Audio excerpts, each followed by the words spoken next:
Eu inicialmente gostaria de agradecer a participação de todos, né, o pessoal de Curitiba e também o pessoal de fora, né, os nossos associados e também convidados.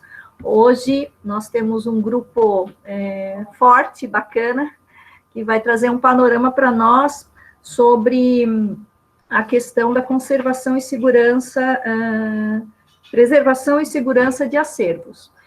Bom, antes de falar da Arco, eu queria também justificar e pedir desculpas, se é que a gente pode falar assim, nós infelizmente não vamos ter a presença da Solange, que seria a pessoa que faria a condução dos trabalhos de hoje, por motivos de força maior, ela realmente não pôde comparecer, mas estaremos em boas mãos, né? A Rúbia está em Nascimento, que é a nossa diretora cultural, que conduzirá os trabalhos hoje.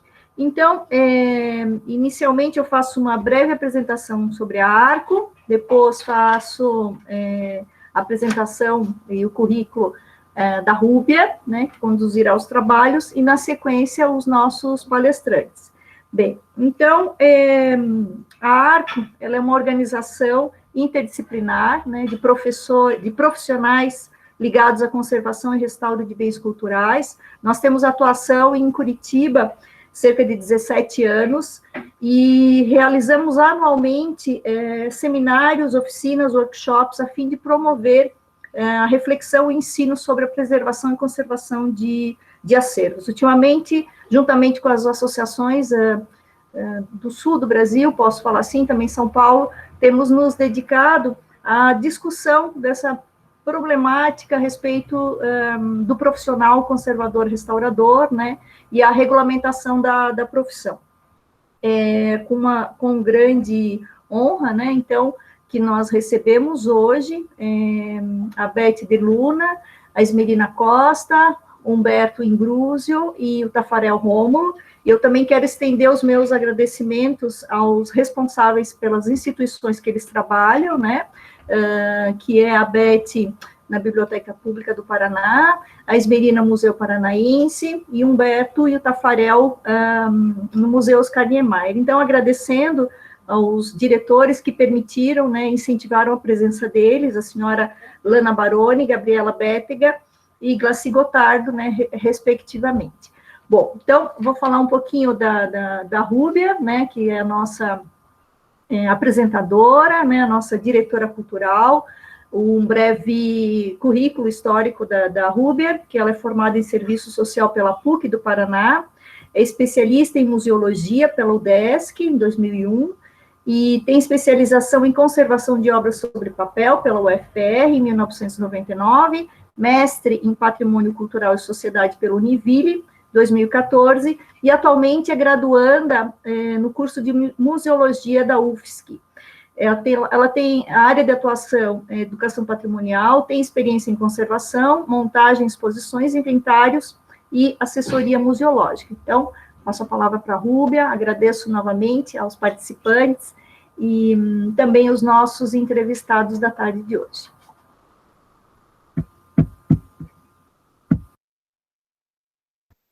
Olá, olá, boa tarde, pessoal.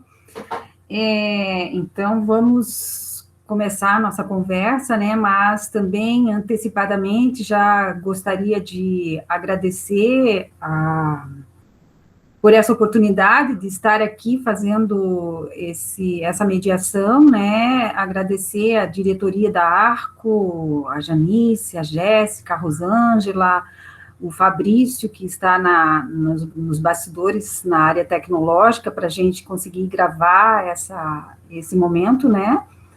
E, em especial, para a Denise, que é uma das sócias fundadoras, que disponibilizou o espaço físico aqui para agilizar esse momento virtual.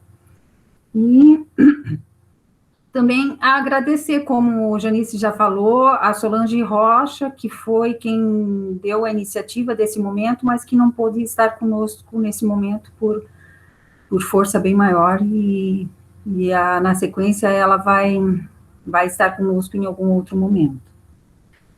Eu gostaria inicialmente, então, de começar também apresentando os nossos entrevistados, né? Começando pela... Deixa eu ver aqui a minha colinha, tá, gente? pela Beth de Luna. A Beth de Luna, ai, a minha cola, só um minutinho, gente.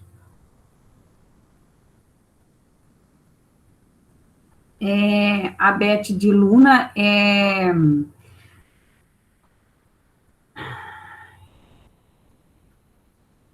só um minutinho. A Beth de Luna é licenciada em desenho pela Escola de Música e Belas Artes do Paraná, em Curitiba, em 1986. Especialista em conservação de bens culturais móveis pela UFRJ em 1989. Ela é servidora pública da Secretaria de Cultura do Estado do Paraná, onde trabalhou na Biblioteca Pública do Paraná, coordenando a divisão de preservação, restauração, encadernação e microfilmagem de 1999 a 2019. Ela vai conversar com a gente. O nosso outro entrevistado, nosso outro participante é Humberto Imbrunizio. Ele é graduado em História pela Faculdades Integradas Espíritas, em 2006, pós-graduado em História do Brasil, em 2009, e desde 2005, ele trabalha no Museu Oscar Niemeyer, no MON, aqui em Curitiba, no Paraná, onde atualmente é coordenador do setor de acervo e conservação. E possui experiência, então, nas áreas de documentação, organização, processos museológicos, conservação preventiva e conservação e restauro de obras e objetos. E também na produção e montagem de exposições no MON. Temos também o Tafarel Rômulo Marum Vieira, que é bacharel em gravura pela Escola de Música e Belas Artes do Paraná, em 2013, e também é graduado em Pedagogia pela Unijale, em 2018. E desde 2009, trabalha no setor de acervo e conservação do Museu Oscar Niemeyer, junto com o Humberto aí. Os dois trabalham no MON. E a Esmerina, que é técnica em museologia pela Escola Estadual Rio Branco, em Curitiba, aqui desde 1994. É servidora pública da Secretaria de Estado da Cultura e desde 2003 trabalha no Museu Paranaense, o MUPA, como técnica em conservação. Então, essa é a equipe que a gente vai conversar hoje. E, então, nesse momento, eu gostaria de iniciar pedindo que cada um de vocês falasse um pouco, né, apresentasse um pouco da instituição em que atua, em que trabalha, né, descrevendo acerca do acervo, a tipologia, a quantidade do acervo, as condições de armazenamento, né, enfim, sobre a sua atuação dentro da instituição. E já poderia começar falando um pouquinho da segurança, né, em termos de climatização, higienização e acesso ao acervo. A gente pode começar com a Beth de Luna, pode ser, Beth? Pode ligar o seu som? Oi, boa tarde. Antes, Beth, só um instantinho, eu gostaria só de pedir para ficarem com o fone desconectado, né, para não dar interferência. Eu vou desconectar o meu e a gente vai escutar a Beth de Luna. Bom, boa tarde a todos. E é um prazer estar aqui, né, conversando com vocês. Apesar da minha longa experiência, são 22 anos na Biblioteca Pública, só na Biblioteca Pública do Paraná, né, mas sou funcionária já aposentada, faz 1 ano e meio que estou aposentada, mas ainda tenho meus contatos com o pessoal lá de dentro, né, da biblioteca. E, então, fiquei muito grata por ser convidada a falar sobre a biblioteca, né. Bom, a Biblioteca Pública, ela foi fundada em 1857 e passou por 12 sedes até a atual, que fica na Rua Cândido Lopes, 133, que foi inaugurado em 19 de dezembro de 1954. A última reforma pela qual a biblioteca passou foi agora em 2017, que foi dividida em 3 etapas, a reforma da biblioteca, né? Então, teve uma modernização muito grande da biblioteca, está muito bonita, está toda revigorada, né? E agora, essa inauguração que foi feita foi em comemoração aos 160 anos da Biblioteca Pública do Paraná, né?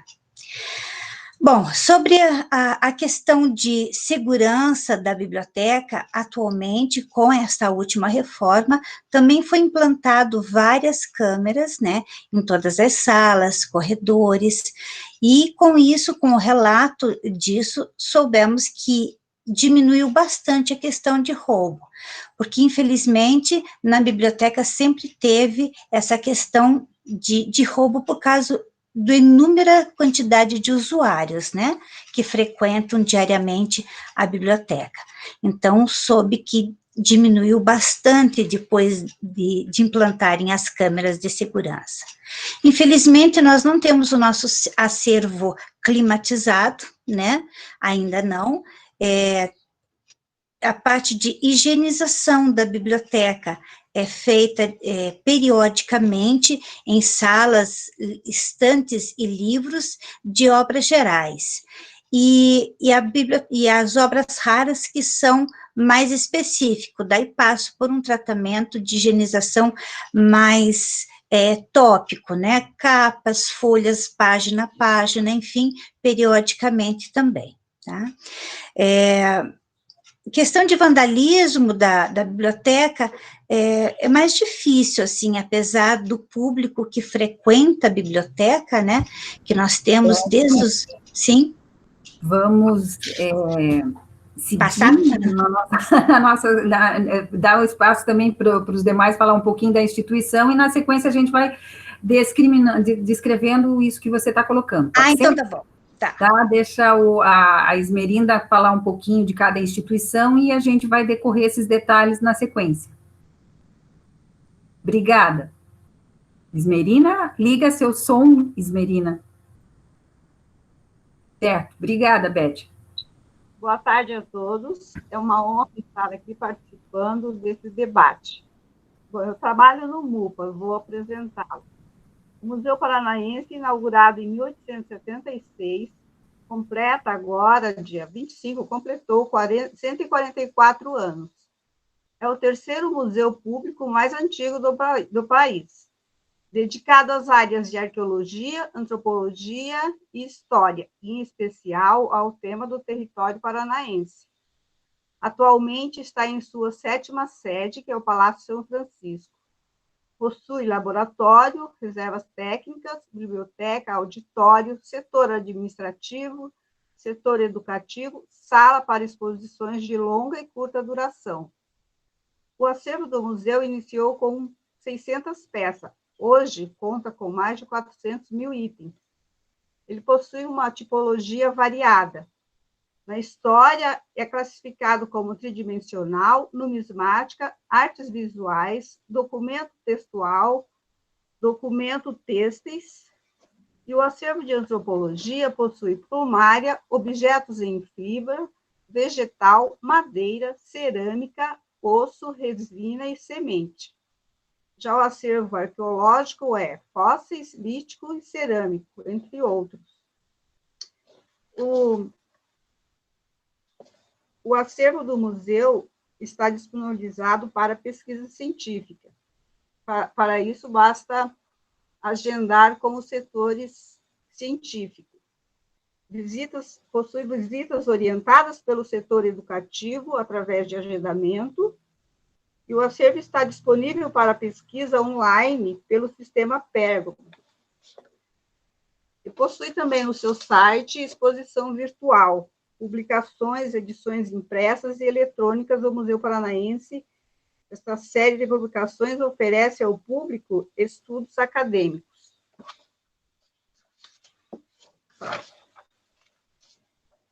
O que mais é sobre a segurança? Ok. A segurança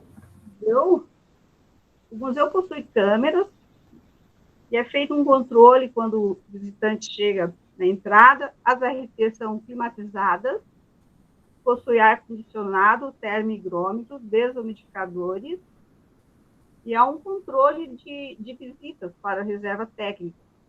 Quem tiver interesse precisa agendar com o museu. É isso? É isso. Então, Humberto, quer falar um pouco do Museu Oscar Niemeyer, por favor? Som. Humberto? Boa tarde. É o Tafarel que vai falar. Desculpa. Isso. Então, o Museu Oscar Niemeyer, ele foi fundado em 2003. Na verdade, já tinha um museu em 2002 com o nome de Novo Museu. Em 2003, é criada a nova estrutura do olho, onde ele é atribuído o nome de Museu Oscar Niemeyer. O acervo do MON, ele é composto por 3 instituições, que seriam o Museu de Arte do Paraná, o Banestado e o Novo Museu. O total de obras que a gente tem hoje no acervo dão em torno de 6.800 peças, onde a partir de 2003, a associação começa a adquirir obras através de comodato. Putz, desligou, Beto, fala aí que o meu... Não desligou. Não desligou. Alô? Tafarel, a gente está te escutando. Opa. Oi. Tafarel, estávamos escutando. Então, vamos lá. Depois de 2003, há uma associação dos Amigos do MON que começou a tomar conta, gerir o museu. A partir daí, a gente começou a ter um foco específico em artes visuais, design e arquitetura. Tá? Agora, em 2019, a gente abrangeu um pouco a nossa ideia de acervo e a gente fizeram a doação para a gente de uma coleção asiática, cerca de 2.300 peças, tá? Que compõem entre design, mobiliário, gravuras, objetos. Então, enriqueceu um pouco mais o acervo. Voltou, Tafa? O Tafa não voltou, então vamos continuar aqui. Eu ia terminar de fazer essa apresentação aí sobre o clima do museu, como que é controlado. Então, o museu inteiro, ele tem ar-condicionado, tá? A gente trabalha com ar-condicionado em todo o museu. As luzes também, a gente trabalha com as desligadas, ou as luzes de exposição, as luzes específicas. Daí, só passando para a parte de roubo, sinistro, só queria trabalhar com vocês hoje, passar sobre os pássaros-rocas, que foi, acho que, um sinistro um pouco mais complicado que a gente teve no museu. Então, eu só vou mostrar a imagem aqui do pássaro rapidinho para vocês, só para todo mundo estar ciente do que é. Deixar para colocar na sequência? Posso sim, fica à vontade. Então, quiser passar para a próxima pergunta, depois eu volto no Pássaro Roca, então. Vamos, nossa sequência, para não fugir muito também, para a gente cronometrar, como a gente comentou, né? A gente já na sequência passa essa questão, porque que, na realidade, a questão tem a ver justamente com isso, né? Mas a Beth gostaria de comentar a respeito dessas questões de sinistro na instituição, vandalismo, quando ocorre na sua instituição, como é resolvido, quais os procedimentos que a instituição adota nesses casos, né, de vandalismo, roubo, sinistros naturais?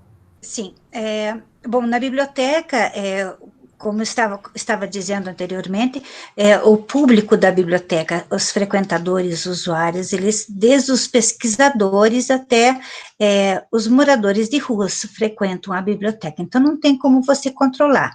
Como eu disse, por questão das câmeras, implantação das câmeras nessa nova reforma, diminuiu bastante. Então, isso já é uma grande coisa para nós, né, para a instituição.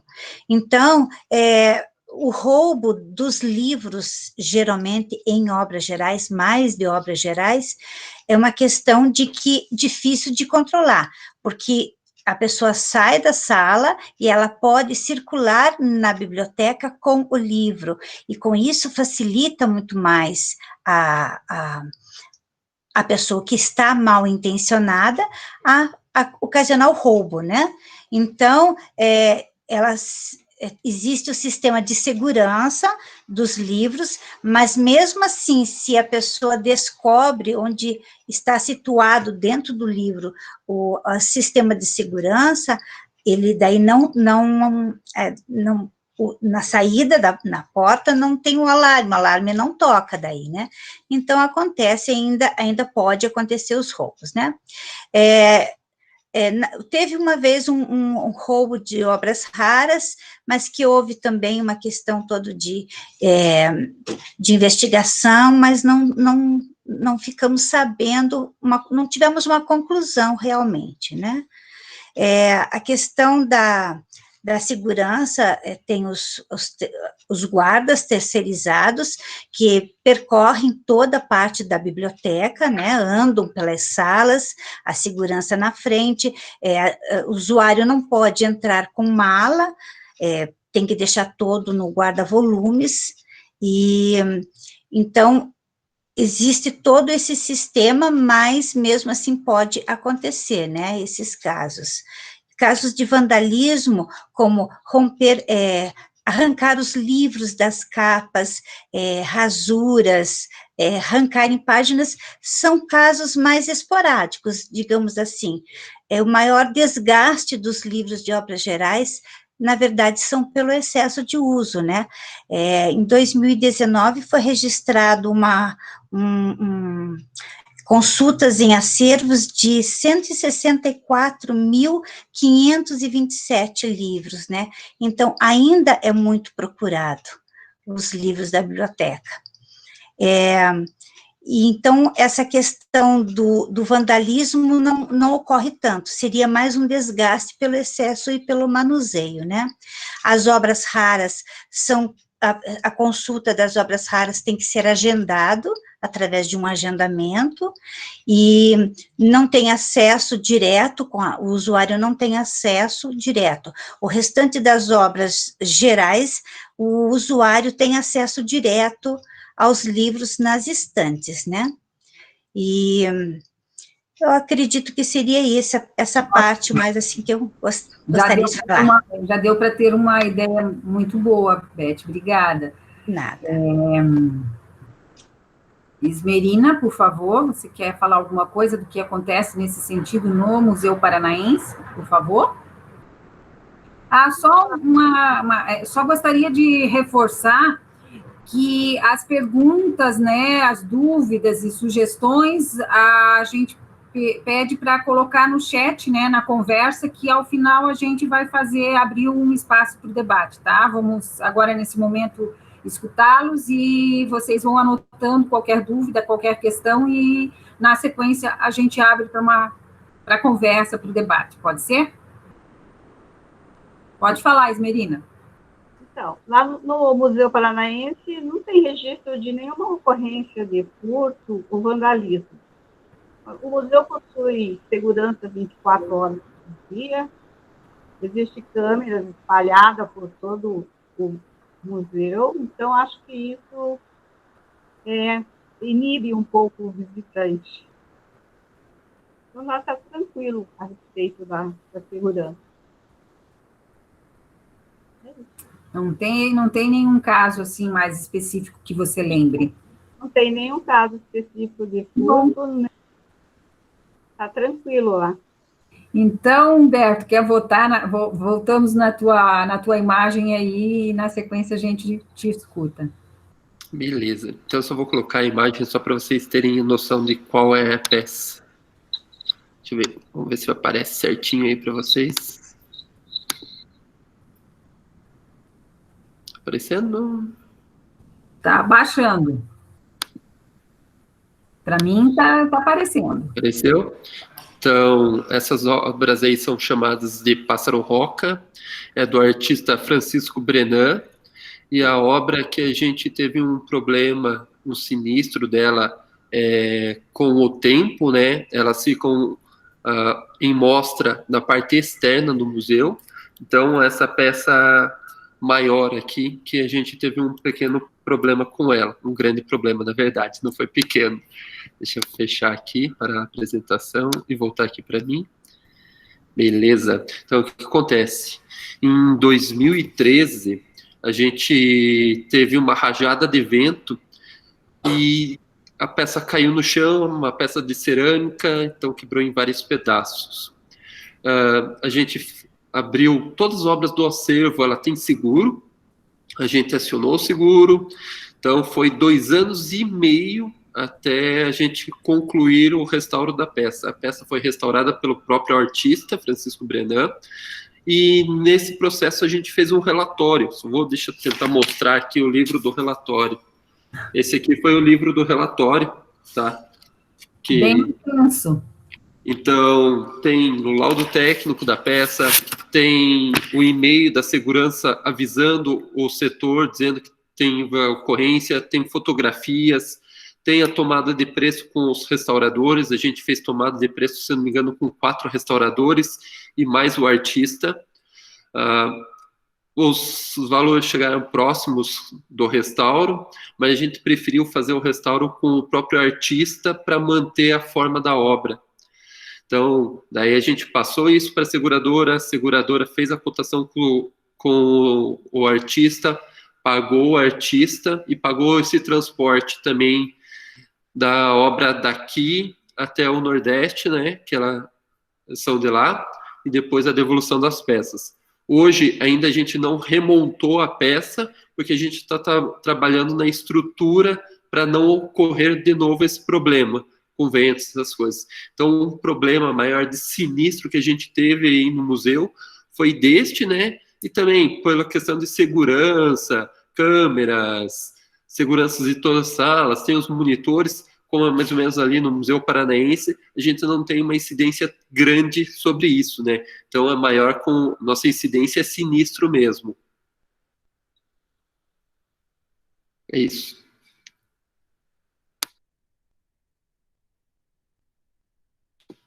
Oi, desculpa, cadê o som?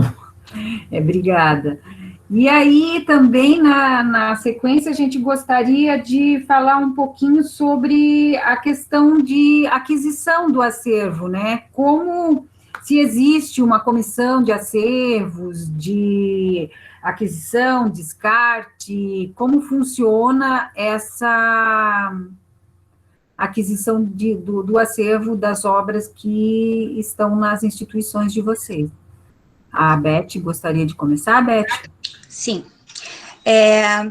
Bom, na biblioteca é feita a aquisição dos livros, geralmente os livros mais novos e de prioridade para vestibular também.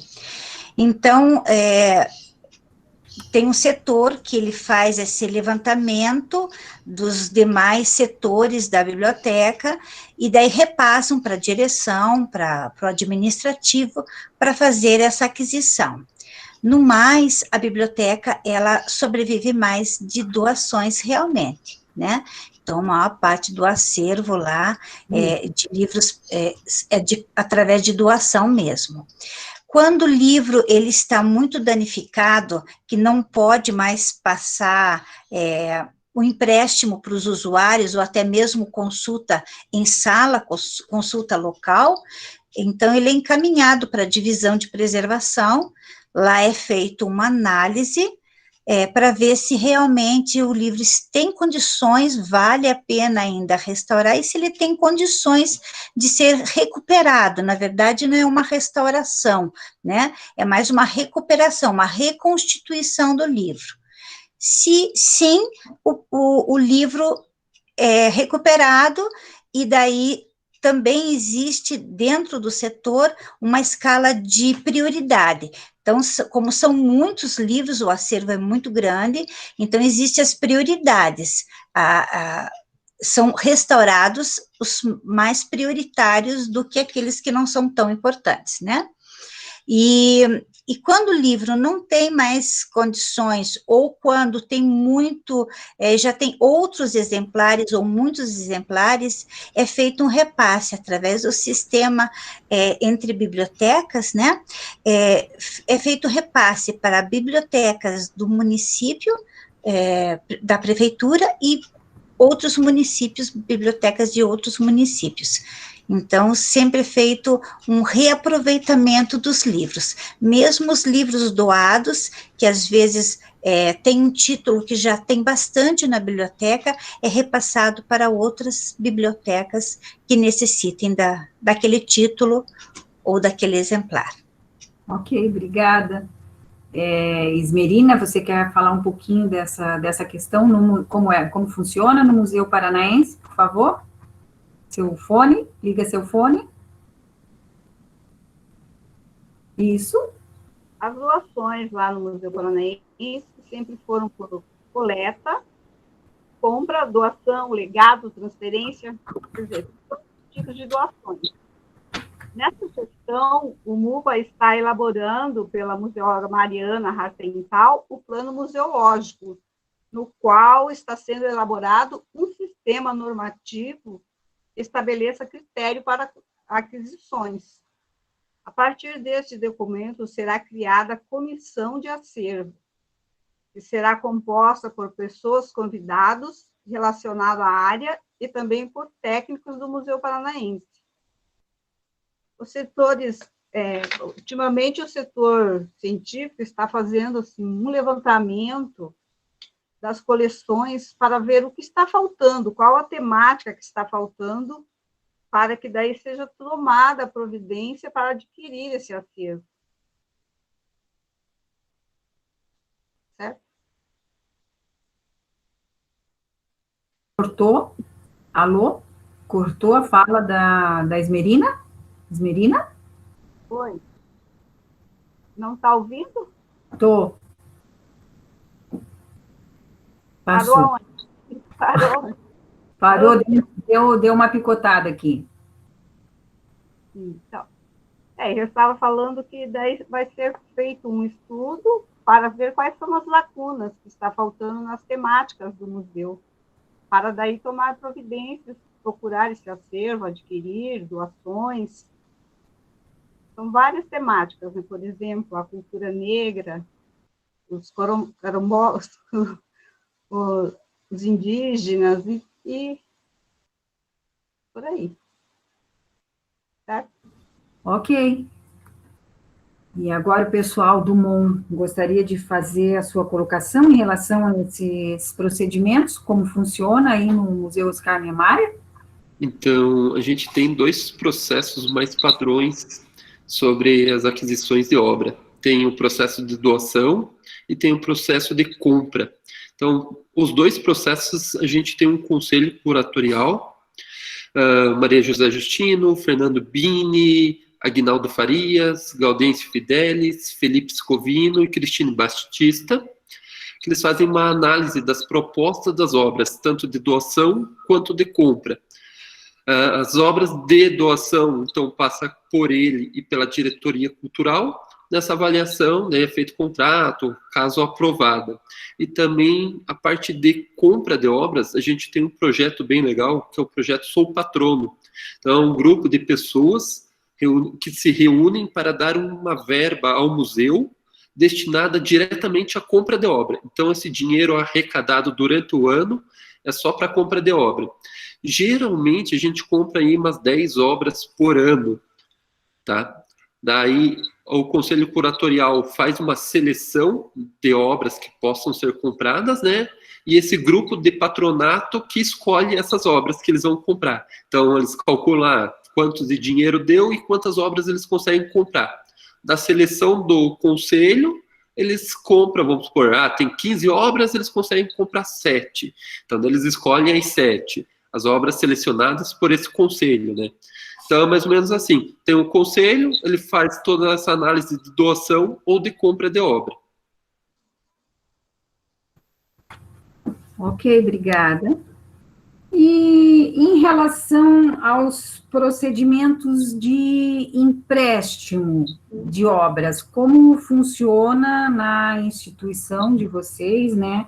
Se a instituição faz seguro, já foi feito algum comentário aqui, mas gostaríamos de detalhar tanto as obras que fazem parte do acervo, quanto aquelas que vêm em algum momento para alguma exposição temporária.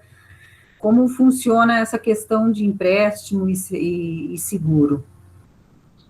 A Beth quer comentar, Beth? Bom, desligar o som. Na biblioteca pública, nós trabalhamos com, eu ainda digo nós trabalhamos, né? É forte isso. Mas da sua história. A biblioteca pública trabalha com o Pérgamo, né? Sistema de Pérgamo. Então, todos os empréstimos das obras gerais são feitas pelo Pérgamo. Existe casos especiais empréstimos especiais, mas esses empréstimos não são feitos com seguro.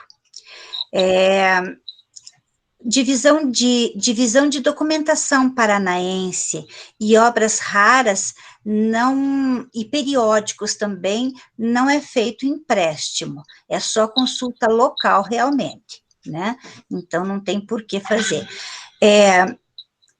Não está, nem todas as obras ainda não estão cadastradas no Pérgamo, mas a maior parte sim. Então, qualquer livro que você queira pesquisar através do título e autor, você consegue, entrando no site da biblioteca, você consegue fazer essa pesquisa desse volume, desse exemplar, né? Atualmente, nós temos aproximadamente 730 mil volumes na biblioteca de livros, né? E o acesso de empréstimo é de 162 mil anual, uma média de 162 livros emprestados anualmente. Agora, nesse ano, já deve estar diferente. Bom, não vamos considerar 2020, né? Esse não vai valer. Vai ser uma exceção, né? E, então, esses livros, eles são automaticamente, o sistema, quando são emprestados, automaticamente já gera a data de devolução. Se o livro não é devolvido no prazo útil, daí tem multas por dia, né? É contabilizado uma multa por dia daí para o usuário. E daí, se o usuário não devolve a obra, ou demora muito para devolver a obra, aí entra em contato com a instituição, eles fazem um levantamento, ou digamos que a pessoa tenha perdido essa obra, não devolveu porque perdeu, então entra em contato com a biblioteca, fazem um levantamento, se não existir possibilidade de devolver o mesmo título, né, pelo menos um exemplar que a biblioteca necessite realmente. Então, é feito desta maneira, essa questão dos empréstimos. Ótimo.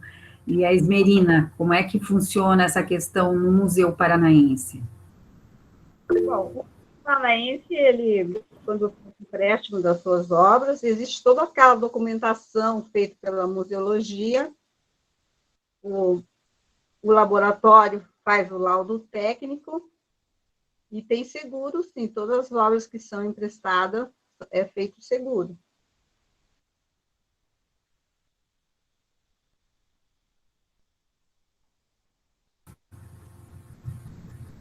Humberto, você quer continuar? Humberto ou Tafarel, como é que funciona isso no MON? Já comentaram um pouquinho, se quer detalhar? Olá, desculpa aquela hora. Acontece. Então, o empréstimo no museu, ele é sempre encaminhado uma solicitação à direção, pois eles autorizam a realização desses empréstimos. Todas as obras são asseguradas. O empréstimo pode ser realizado entre instituições aqui do Paraná, ou mesmo São Paulo, Rio, dependendo, sempre tem a solicitação. Essa busca a gente consegue, quando tem interesse em realizar empréstimo, eles conseguem fazer a busca no Pérgamo, Então, eles conseguem buscar por autor, por tudo, por título, por técnica, às vezes por coleção, e realizar essa solicitação. Sempre tem algumas cláusulas que são solicitadas no contrato, como, por exemplo, aqui, todas as reservas são climatizadas, os espaços expositivos também, é uma das solicitações que o museu pede. Também tem o fato de haver seguro, de prego a prego, desde a saída do museu até a obra retornar para cá. É realizado de um lado técnico, e dependendo quando é uma exposição para fora, sempre vai um courier para acompanhar a obra, para ver se, como o estado que ela saiu daqui, ela está no mesmo, está em perfeito estado que tem que chegar lá. Ok? Ok, grato.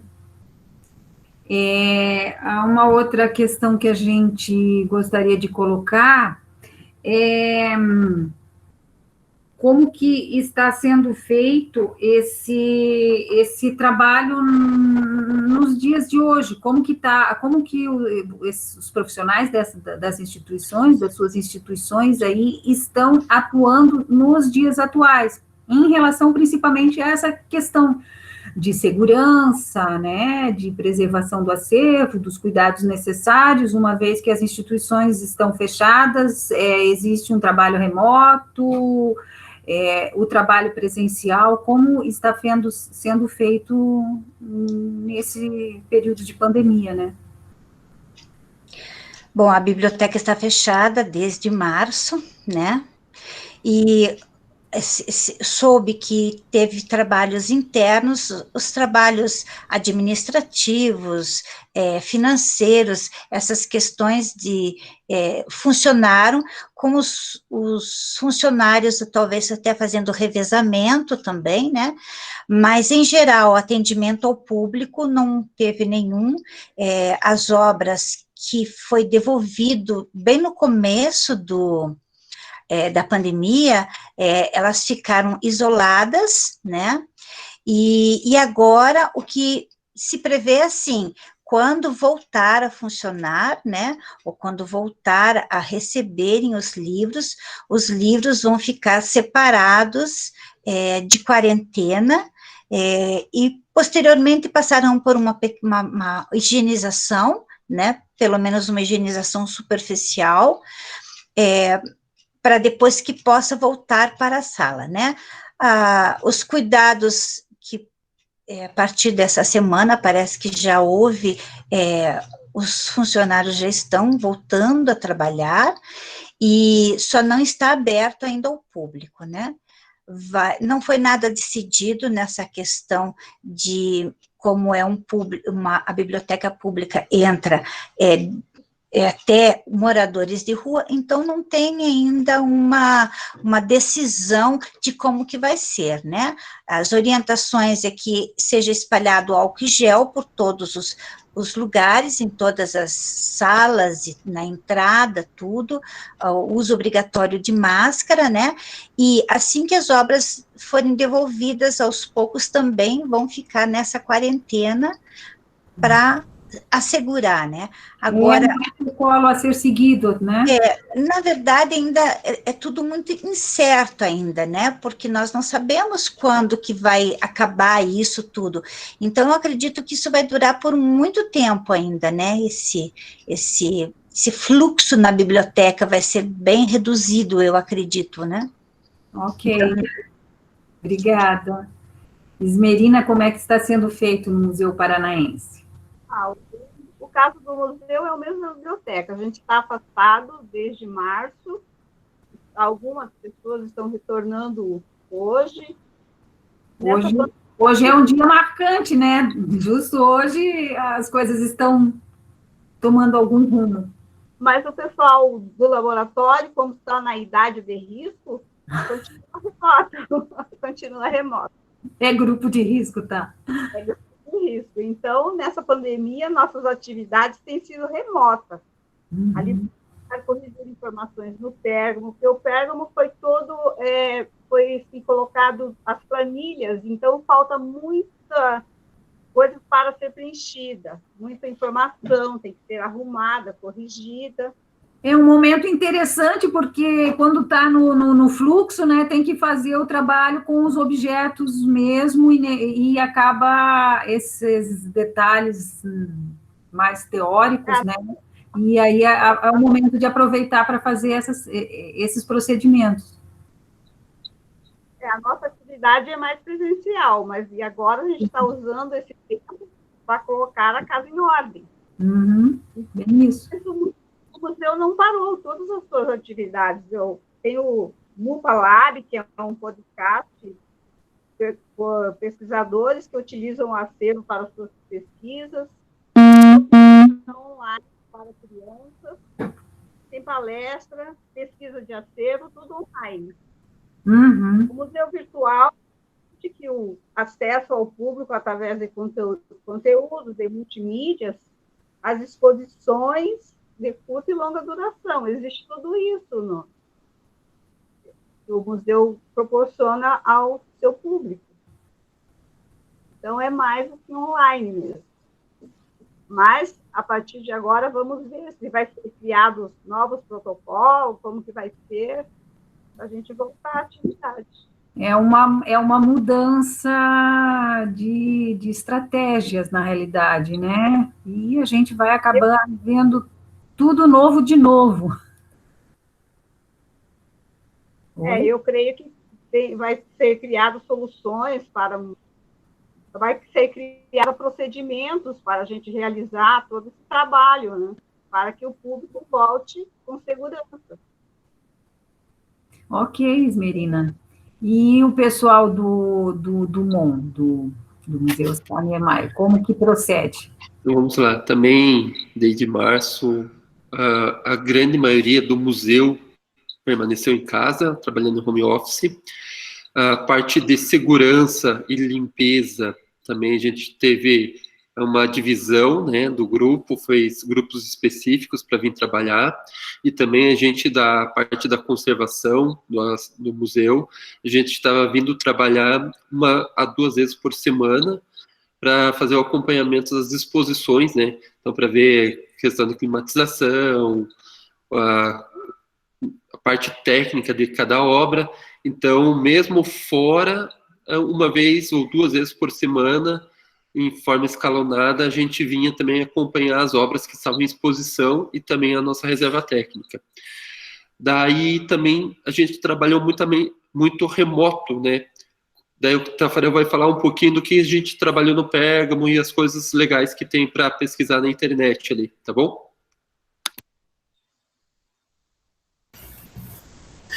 Olá, então.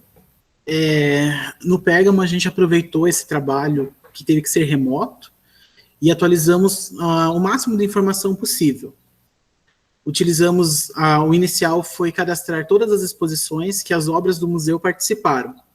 Então, nós viemos desde 2002 até 2020 cadastrando essas exposições. Então, dependendo da exposição, quantas obras do acervo participaram, e a gente anexava essa informação nelas. Então, hoje a gente tem um histórico da obra um pouco maior. Quem quiser saber em Teodoro de Bona, quais obras participaram da exposição dele, ela já tem um link, tem um folder, tem a lista de obra, a descrição da exposição, quem foi curador, quem foram os montadores, todas as informações estão compiladas nesse arquivo. Então, a gente consegue... É um lado positivo desse momento, né? Sim, foi um lado bem produtivo. Bem produtivo. Fizemos isso, também realizamos a biografia dos artistas. Então, a gente conseguiu fazer remissivas de nomes, acrescentar a biografia,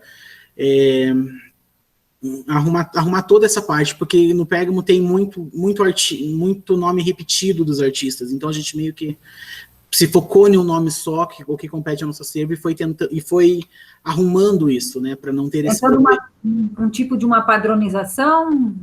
Tentando uma padronização. A gente já conseguiu fazer isso com o MAC. Então, a gente, como o MAC está aqui do lado, a gente consegue conversar um pouco mais, e os artistas que eles têm em comum, a gente trocou essas informações.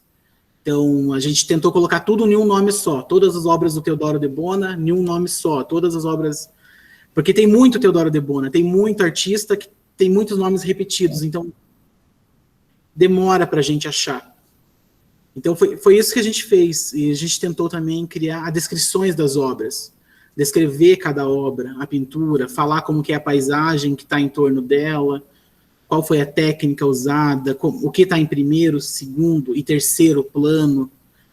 Esse foi o trabalho. Então, né, mesmo em um momento caótico, a gente conseguiu transformar isso em um trabalho bom para a gente de casa, que talvez a gente não conseguiria dar tanta atenção se a gente estivesse no museu, porque acaba que a gente sempre está correndo com outras coisas, né? Sempre tem outras. E nisso a gente acabou se focando, que foi aonde a gente teve que conversar mais com o pessoal da documentação e referência, para eles nos mandarem as listas mais antigas. Auxiliamos também o setor educativo nas mídias sociais, Instagram e Facebook. Então, nesse meio de pandemia, o trabalho fluiu também, né? Então, foi algo que deu para manter. Que bom. Vamos ver como é que está ali no chat as questões que estão sendo levantadas, né, para a gente atender um pouco as questões e dúvidas do pessoal que está participando, ver o que eles estão questionando. A Ana Caniati faz uma pergunta para o Humberto e para o Tafarel: como funciona quando roubos e danos acontecem com obras de exposições temporárias, se o processo é diferente do que foi colocado aqui, quando as obras são em exposições temporárias de instituições de fora, né? Então, o processo também ele é básico, né? É o mesmo, é um processo único. Então, caso ocorra algum problema, a segurança que fica como responsável por essa start inicial, né? A segurança avisa por e-mail para o setor de conservação, a gente confere laudo, abre avisos de seguro, faz cotação para restauro, aciona o seguro informando qual a restauradora que a gente escolheu, faz o restauro e reencaminha para o proprietário. Então, mas é o mesmo formato, tá? Só daí começa emprestada, começa a desenvolver os terceiros, né? Sobre a escolha de restauradores, alguma outra coisa parecida. Mas o processo é todo o mesmo. No Museu Paranaense ou na biblioteca tem alguma diferenciação? Gostariam de fazer alguma colocação, a Esmerina ou a Beth, ou partimos para outra questão? Não, da minha parte, pode partir para outra questão, acho que já comentei sobre essa questão. Então, Esmerina, a Ana mesmo pergunta se nesse momento em que a cultura é um departamento da Secretaria de Comunicação, os projetos continuam tendo algum investimento, alguma continuidade, né? Se vocês sentem diferença nos projetos que eram desenvolvidos, que são desenvolvidos no museu, se existe alguma diferença nesse momento em relação a como era antes. Não, agora o museu é outra administração, né? Cada administração tem o seu segmento. E tem o seu momento. Tem o seu momento, mas os projetos continuam, são outros. Remodificação das exposições, outros tipos de exposições. Então, não dá para comparar uma administração com a outra. Uhum. São diferentes. São diferentes propostas.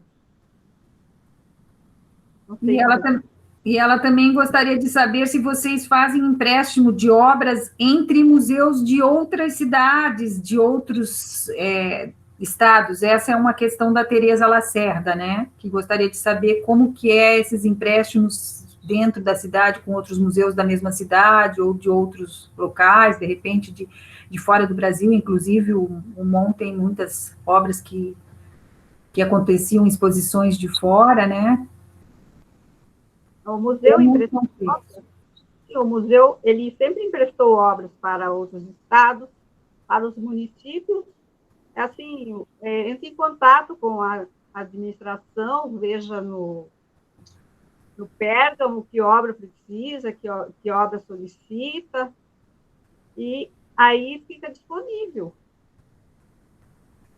E como que é no MON? Ela já falou. Olá, então, o MON tem essa realização de empréstimo, ela é sempre realizada a solicitação prévia à direção, e havendo a liberação, a gente consegue realizar toda a contratação, desde seguro e tudo mais, mas sempre tem essa realização de empréstimo. Agora a gente vai estar emprestando uma obra nossa, que é do Arthur Nísio, para o Museu Paranaense, por exemplo. Uhum. Então sempre tem entre os museus do Paraná sempre tem essa conversa, né? Esse intercâmbio? Oi? É um intercâmbio. Praticamente. E também a gente empresta para museus de fora, né? Do Paraná também, não tem... Ok? Ok.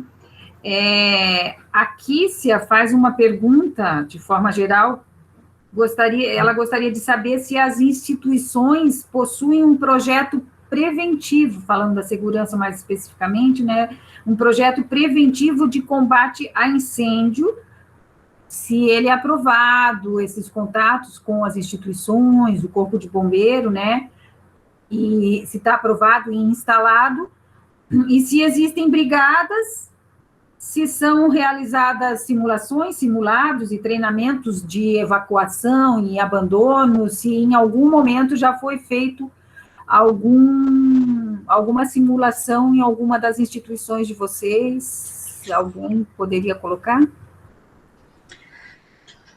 Bom, posso falar, né?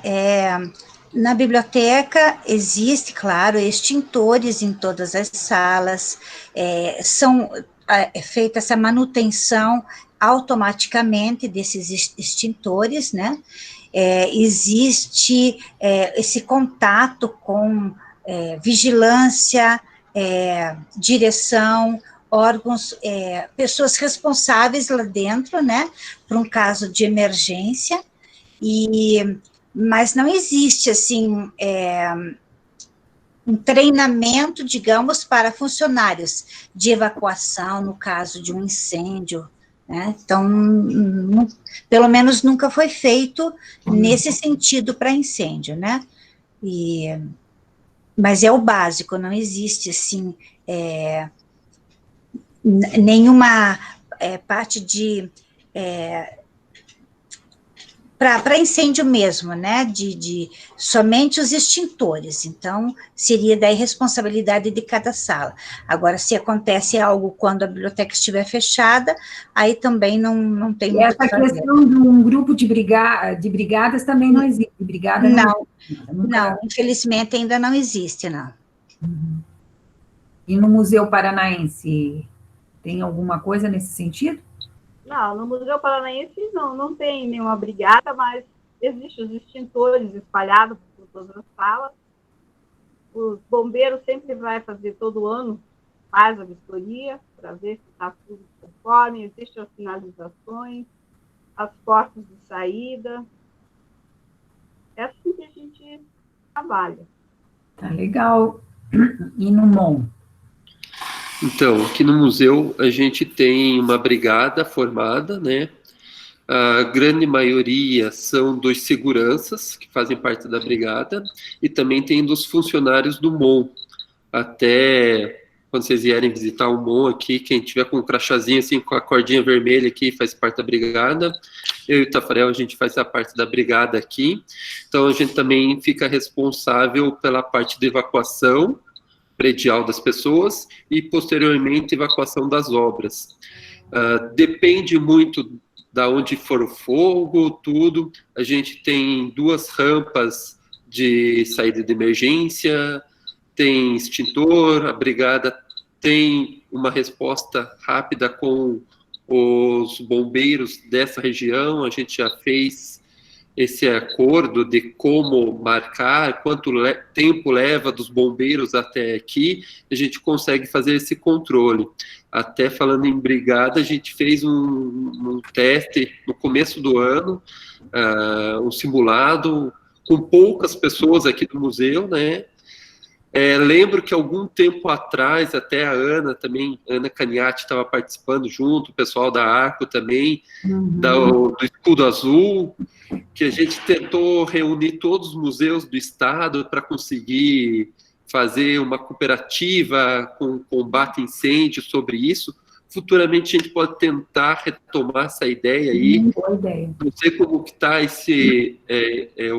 o Escudo Azul, que estava dando algum certo problema, essa atuação, mas a gente pode tentar retomar esse processo aí para conseguir deixar todos os museus com o mesmo protocolo.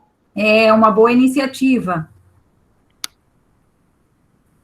E mais uma questão que a Ana coloca em relação à higienização dos ambientes, né? Se as instituições irão utilizar hidróxido de amônia para a higienização dos ambientes, e se já existe algum protocolo de como será essa aplicação, se vocês têm alguma informação sobre essa questão de higienização do ambiente. Bom, na biblioteca, que eu saiba, a princípio, assim, não, né? Existe, sim, a preocupação que, a partir do momento que a biblioteca comece a receber o público, vai ter que aumentar essa parte da higienização. Mas não estou sabendo com o que vai ser feita a higienização, não tenho esse conhecimento, pelo menos. Eu sei também que foi feito a administração do museu, mas não fui informada com o que foi feito. Ok. E no MON, como fala? Aqui no MON, a gente está mantendo o mesmo protocolo de limpeza, a qual antes a gente já fazia, né? O nosso trabalho maior é na entrada dos visitantes. Então, na entrada das pessoas, então a gente não vai estar utilizando esses produtos amônicos dentro das salas expositivas, o que a gente vai estar trabalhando é na entrada dos visitantes. Então, com tapetes, limpeza da mão, daí o que a gente está procurando é fazer esse controle. Então, todos os visitantes com máscara, e esse controle amônico vai ser sempre fora do museu, nunca dentro das obras, com as obras de arte, né? Que o amônico pode acarretar problemas futuros nas peças. Tem que tomar cuidado com essas reações adversas, né? A Denise ainda pergunta sobre os seguranças, se os seguranças dos espaços, das instituições, têm algum treinamento específico para como carregar as obras no momento de transporte, se existe algum treinamento específico para esses profissionais, como funciona na hora no momento desse transporte das obras. No museu Oscar Niemeyer, que é bastante ocorrente. Então, aqui no MON, a gente tem, quando a gente faz as nossas brigadas, mas a gente não consegue delimitar, assim, o Pedro vai fazer só isso, o José vai fazer aquilo, que como a gente tem uma rotatividade dos seguranças, a gente consegue delimitar, a gente não delimita a pessoa, a gente delimita a função. Então, nas nossas reuniões da brigada, a gente fala como se deve trabalhar com a peça, né? Mas de uma maneira geral para toda a comissão, para todo o pessoal, o corpo que trabalha, mas não focar em indivíduos, né? Porque como a gente tem uma rotação de seguranças, daí caso a gente treine só um segurança, e se ele sair ou se ele não estiver no museu aquele dia, a gente vai ter uma série de problemas. Na reunião, a gente faz um parâmetro como carregar, como manipular, o que não fazer. Até é legal de comentar que nas salas expositivas a gente tem a listagem geral e específica de cada sala, dizendo quantas obras tem, quais são essas obras, que caso dê algum sinistro, a gente consiga mapear quais as obras que estavam em exposição, quais obras que eventualmente saíram, quais obras que não saíram. Graças a Deus nunca aconteceu, espero que nunca aconteça para a gente colocar esse plano em prática. Mas caso acontecer, a gente tem mais ou menos esse controle específico de sala e quais as obras que estavam, né? Okay. Espero que outra questão que Hirukai que fala, né? Ele pergunta ao pessoal do MON se existe alguma perspectiva de construir uma câmara de anoxia para atender a bibliotecas ou a outros espaços, se existe alguma possibilidade dessa câmara. Então, esse aí é um sonho antigo meu, que eu estava revivendo aí, conversei com bastante pessoas, conversei com a Janice, conversei com o Hirukai, conversei com o pessoal de São Paulo. Então, essa câmara aí é para combate contra gerais, fungos, bactérias... higienização generalizada. Né? E atender ao nosso acervo e atender ao acervo do Estado. Ainda a gente está em fase de projeto, estou calculando aí, ver quanto que vai de verba para a gente tentar passar isso para a direção, para ver se futuramente a gente consegue. Porque como hoje a gente também trabalha com muitas obras de madeira, a gente pode receber algumas peças contaminadas e a gente precisa fazer esse tratamento prévio antes de entrar para o acervo. E também conhecendo as outras instituições que também têm algum problema com isso, essa Câmara ia satisfazer uma boa gama de pessoas aí, ajudar bastante a gente. Então, a gente está estudando isso, vamos ver se a gente consegue colocar isso em prática para frente. Ok. Eu estou vendo também que tem uma observação da Tereza Cristina falando que alguns museus existem lives, né, por conta da pandemia, né, que estão sendo feitas essas conversas virtuais, né, e se vocês sentem que tem um bom aproveitamento, tanto dos profissionais quanto do público, essa forma de divulgação, né, eu acredito que seja essa a colocação que ela está fazendo aqui. Se vocês acham que esse formato de conversa que a gente está tendo agora tem um bom aproveitamento, assim, o que vocês acham dessa forma de comunicação?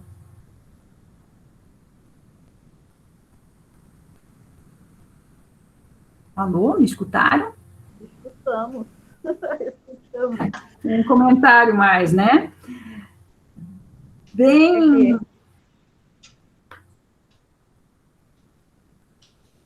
Eu acho satisfatório, eu acho que, ainda mais em meio que nós estamos vivendo, eu acho bem interessante. Acho que sempre tem a aprender, essa troca de informações, de instituições, é muito importante. Acho muito válido. Eu também acho que é importante e é o que podemos fazer no momento, para não perder o contato com o público. Eu acho que tem uma boa sensação. Também estou considerando, uma vez que a gente está aqui nessa troca, nesse compartilhamento, que é bem rico, né, bem produtivo. Uma outra questão da Lígia para o Tafarel é em relação à segurança. Toda a segurança do museu é terceirizada? Sim, toda a segurança do museu é terceirizada. A segurança e o pessoal da limpeza são terceirizados. Então, por isso que o Humberto falou da rotatividade bem grande que a gente tem desse pessoal. Bem, gente, a gente está no horário aqui, 17h42, é isso, né? Dentro do que a gente está conversando, né, vocês gostariam de acrescentar alguma coisa, dar algumas palavras finais do nosso momento aqui, né, cada um de vocês colocar alguma questão final que vocês gostariam de deixar registrado aqui nesse momento.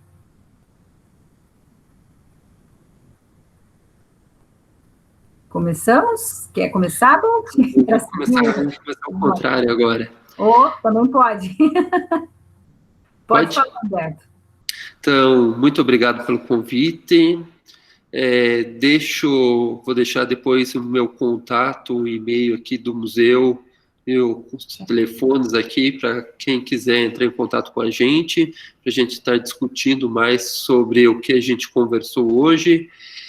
Quero mandar um grande abraço para Solange, que dê tudo certo lá, que vamos todo mundo mandar pensamento positivo para ela, que vai dar tudo certo, e futuramente a gente vai fazer uma nova live aí com ela, participando, para a conversa ser bem produtiva aí. Muito obrigado ao pessoal da Arco, e obrigado a todo mundo que participou aí, tá bom?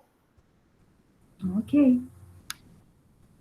Bom, eu agradeço a participação e digo que o laboratório está à disposição para alguma pesquisa, para alguma informação.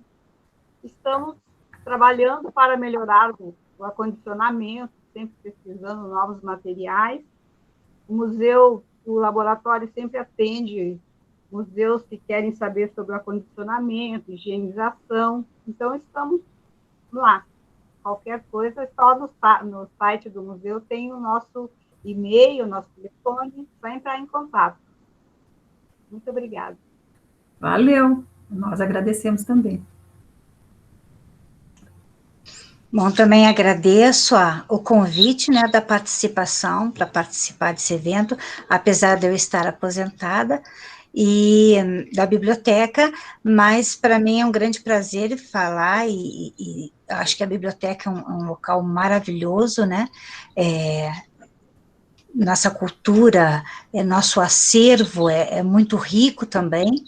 Então, vale a pena falar sempre da Biblioteca Pública do Paraná. Eu agradeço muito o convite, também desejo boa sorte e saúde para Solange, que não pôde estar conosco hoje, e muito obrigada pela atenção. Desculpe alguma coisa. Não tem que desculpar, está tudo ótimo. Gente, obrigado pela participação, agradeço a Arco pelo convite, melhoras para Solange, todos em orações, e estamos à disposição aqui, pelo menos o pessoal do acervo, se assim que possível a gente responde tudo com bastante agilidade, mas o museu está de portas abertas a todos. Obrigado, gente. Valeu, a gente também agradece a colaboração de todos, né, a participação, e só reforçando que a Arco, com esses encontros virtuais, né, ela busca consolidar uma das suas missões, que é de justamente esse compartilhamento dessas trocas de experiências, né, assim como a valorização do profissional conservador restaurador, né, e que a gente vai continuar aí na batalha pela regulamentação desse profissional, né. E que tenhamos todos uma ótima semana e até um próximo encontro. É isso, gente. Bye, bye. Correto. Muito obrigada. Tchau para todos. Tchau, beijo para... Tchau, tchau.